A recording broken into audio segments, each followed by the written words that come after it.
इसमें हम देखते हैं सीएजी को, यानी कि controller and auditor general of India. ये नियंत्रक और महालेखा परीक्षक इनको बोलते हैं।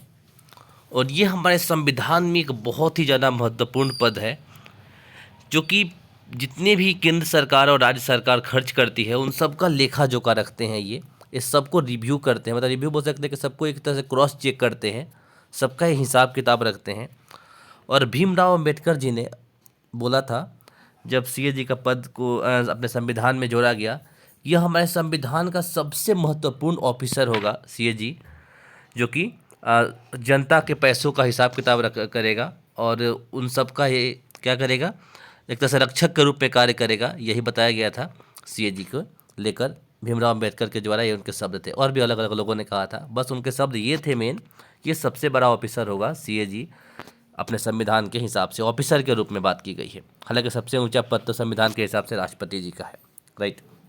खैर, तो इसके आर्टिकल 148 से लेकर 151 तक है, और ये बहुत सारे एग्जाम्स में काफ़ी ज़्यादा रिपीट होती है। सो ये आपको ध्यान रखना है कि आर्टिकल 148 से लेकर 151, 148 से 151 तक है। इस बात का आपको ध्यान रखना है। बाकी मैं आपको आगे दिखाता हूँ। ये है गिरीश चंद्र मुर्मू, और वर्तमान समय में भारत के सीएजी हैं, और इससे पहले ये जम्मू कश्मीर में थे।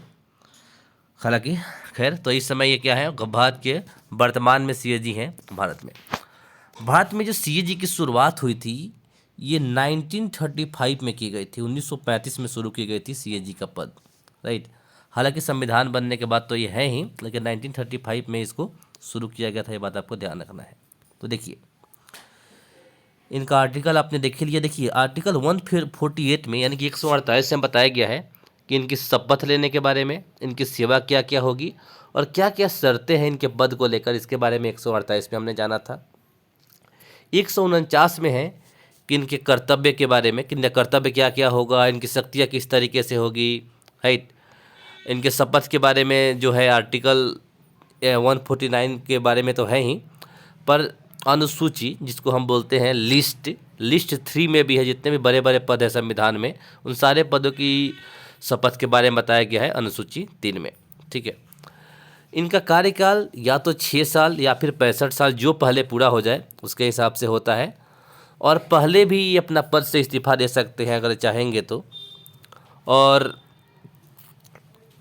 एक और बात है कि अगर इनको इनके पद से पहले हटाना हो तो संसद को, सुप्रीम कोर्ट को जैसे जज को हटाते हैं ना, उसी हिसाब से इनको भी हटाया जाएगा। यानी कि जैसे राष्ट्रपति के ऊपर महाभियोग चलता है ना, तो लोकसभा और राज्यसभा में स्पेशल मेजोरिटी, 2/3 मेजोरिटी से दोनों हाउसेज में पास करने पड़ते हैं, उस सेम प्रोसेस को अपनाया जाएगा यहाँ पे, और उसी प्रोसेस के द्वारा यहाँ पे इनको भी पास किया जाएगा, और इसके बाद फिर इन्हें उनके पद से हटाया जा सकता है अगर ऐसा लगता है तो, राइट।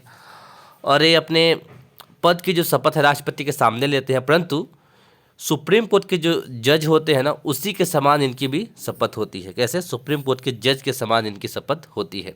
और जैसा कि मैंने अभी फोटो दिखाया था कि गिरीश चंद्र मुर्मू जो है वर्तमान समय में भारत के सीएजी हैं। तो आर्टिकल 148 ने बता ही दिया इनके पद के बारे में, पीएम की सलाह पर राष्ट्रपति इनको नियुक्त करते हैं। 149 में शक्ति कि ये किस किस का मतलब वो करते हैं, ऑडिट करते हैं, सेंट्रल गवर्नमेंट का, स्टेट गवर्नमेंट का, जो भी जितनी भी इंडस्ट्री वगैरह है, मतलब कि केंद्र सरकार के अंदर में है ना, नवरत्न कंपनी, महारत्न कंपनी, बहुत सारी कंपनियां हैं, राइट। जैसे कि कोल इंडिया, इंडियन ऑयल, अलग अलग तरह के होते हैं, मतलब गवर्नमेंट ऑफ इंडिया की। तो उस तरह से जो कंपनियां हैं उन सब की भी ऑडिट यही करते हैं। हालांकि ये राज्यों में भी कर सकते हैं, यह राज्यों में भी कर सकते हैं, और राज्यों के जो अंदर में पंचायत होती है उसके भी कर सकते हैं। हालांकि राज्य सरकार का तो करते हैं, पंचायत का भी कर सकते हैं अगर गवर्नर बोलते हैं तो। ये खुद थोड़ी करते हैं, इनके अंदर बहुत सारे ऑफिसर्स होते हैं वो करते हैं। जो यूपीएससी से लोग पास होते हैं, उनमें से कुछ रैंक ऐसी होती है जो कि इसी में ऑफिसर के रूप में काम करते हैं, जो अकाउंट सेक्टर में जाते हैं तो, राइट। आर्टिकल 150 में बताया गया है कि ये किसी भी चीज़, अन्य चीज़ों की भी जांच कर सकते हैं। जैसे कि मैंने बताया कि राज्यपाल वगैरह बोले तो किसी राज्य सरकार के पंचायत वगैरह का भी कर सकते हैं। हालांकि राज्यों में भी अलग से ऑफिसर्स होते हैं। अगला है आर्टिकल 151। इसमें बताया गया है कि यह रिपोर्ट जो है राष्ट्रपति को देंगे, प्रतिवेदन करेंगे, रिपोर्ट को राष्ट्रपति को देंगे, और जो राष्ट्रपति है लोकसभा के अध्यक्ष को देते हैं रिपोर्ट, जो रिपोर्ट बनाते हैं ना पूरे साल का, ये कहाँ देते हैं, लोकसभा के अध्यक्ष को देते हैं। और जो लोकसभा के अध्यक्ष है, एक लोक लेखा समिति होती है, जो हम लोगों ने जान लिया था। ये लोक लेखा समिति के लिए आर्टिकल 118 है। अपने संसद के जितने भी समितियां हैं ना, उन सारे समितियों के लिए आर्टिकल 118 है। तो इसमें बताया गया है, तो लोक लेखा समिति जांच करती है। इसके जो सदस्य होते हैं वो 22 होते हैं। लोक लेखा समिति के सदस्य 22 होते हैं। 15 सदस्य होते हैं लोकसभा से और 7 सदस्य होते हैं राज्यसभा से। कोई भी मंत्री इसका सदस्य नहीं हो सकता, राइट। तो इस तरह से चीज़ें इसमें की जाती है सीएजी को लेकर, ये सबके पावर को लेकर। सीएजी की एक पद की गरिमा है। अब वो सीधा जाके लोकसभा के अध्यक्ष को नहीं दे देंगे, राइट। इसलिए वो राष्ट्रपति को अपना रिपोर्ट देते हैं और फिर राष्ट्रपति भिजवा देते हैं लोकसभा के अध्यक्ष के पास, और लोकसभा का अध्यक्ष फिर लोक लेखा समिति को देते हैं, जांच करते हैं, फिर जो भी अगर कोई कमियां लगती हैं तो फिर आगे वो निकालते हैं, राइट।